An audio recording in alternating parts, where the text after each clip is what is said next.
Kembali di News Prime pemirsa, penjabat Gubernur DKI Jakarta Teguh Setiabudi, Kapolda Metro Jaya Irjen Pol Karyoto, dan Pangdam Jaya Maijen Rafael Granada Bay meninjau kesiapan tempat pemungutan suara di sejumlah wilayah Jakarta. Salah satunya adalah TPS di Jalan KS Tubun Palmerah, Jakarta Barat.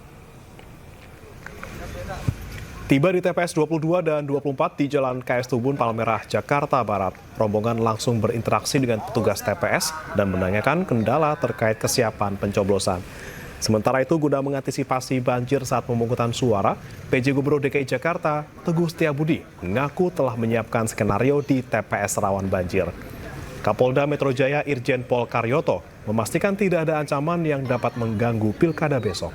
Kapolda menyiapkan 71.000 personil untuk pengamanan Pilkada Jakarta 2024. Pak Camat, Pak Lurah, Pak RT RW sudah tahu sampai petugas di TPS. Kemudian juga informasi masyarakat nanti disampaikan melalui kanal-kanal yang ada. Sehingga kalau ada pemindahan TPS, masyarakat mulai hari ini semua petugas keamanan polisi yang wajib di TPS sudah mulai masuk. Karena untuk malam ini juga dia menjaga logistik pemilu, besok pendistribusiannya. Tergantung tipe-tipe dari TPS yang kita hadapi.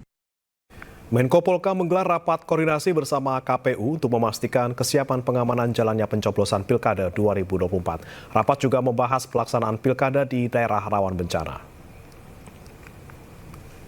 Dalam rapat yang dipimpin oleh Menko Polhukam ini dibahas beberapa hal termasuk potensi kerawanan yang diprediksi akan terjadi di berbagai wilayah.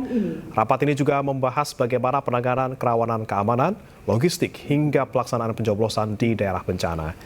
KPU dan Bawaslu serta lembaga terkait secara intens melakukan sinergi untuk memastikan Pilkada serentak tahun 2024 berlangsung dengan aman dan transparan.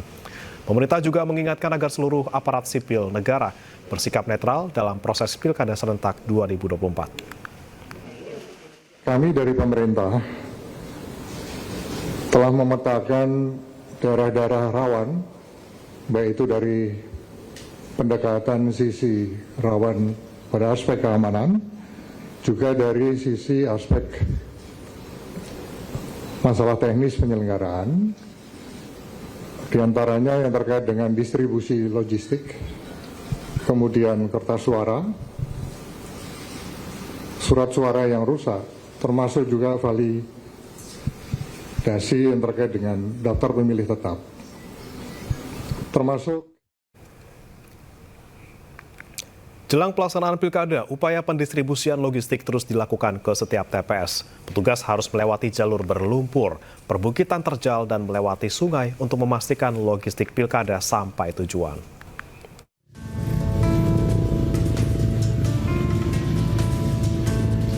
Dengan menggunakan motor trail, petugas harus menempuh jalur berlumpur menuju ke TPS di Kabupaten Luwu Utara, Sulawesi Selatan.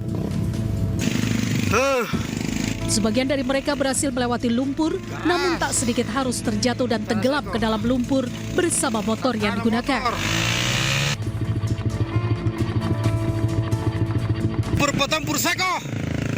Selain jalan berlumpur, bencana tanah longsor di sejumlah titik juga menjadi kendala dan ancaman para petugas pembawa logistik. Ancam gas! Kasih turun saja banyak, kasih turun banyak! Mereka pun harus berjibaku saling bantu satu dengan lainnya untuk bisa sampai ke lokasi tujuan dengan tepat waktu. Gas! Gas! Selain dengan hadangan lumpur yang ekstrim, petugas juga harus bertaruh nyawa melewati sungai berarus deras.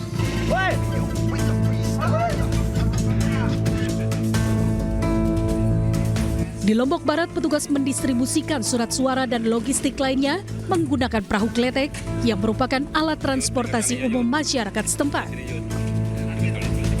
Petugas pun harus ekstra berhati-hati, jika tidak maka kertas surat suara akan mudah tercebur ke laut.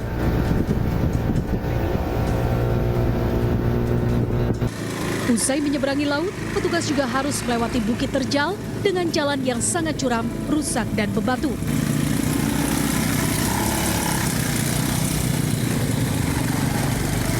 Untuk dapat ke lokasi, hanya ditempuh menggunakan sepeda motor dan tidak sedikit petugas nyaris terperosok akibat jalan licin serta menanjak ke perbukitan.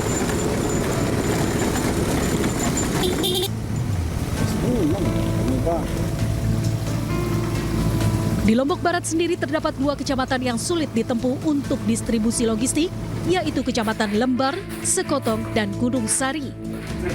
Karena harus melewati jalur laut dan pegunungan.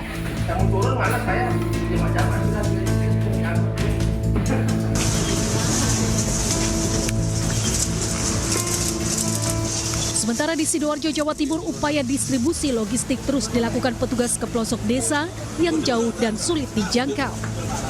Salah satunya pengiriman logistik pilkada ke Dusun Pucukan dan Kali Gajah. Karena tidak bisa ditempuh dengan jalur darat, petugas harus mengirim logistik pilkada dengan menggunakan perahu. Tidak ada cuaca hujan, pendistribusian logistik pilkada ke wilayah ujung timur Sidoarjo ini berlangsung aman. Dengan menempuh perjalanan hingga 1,5 jam, petugas berhasil mengirimkan logistik pilkada ke 2 TPS yang ada di desa terpencil tersebut. Di 2 dusun terpencil tersebut ada sekitar 190 warga yang tercatat dalam daftar pemilih tetap pada pelaksanaan pilkada serentak 27 November esok. Tim Liputan iNews melaporkan.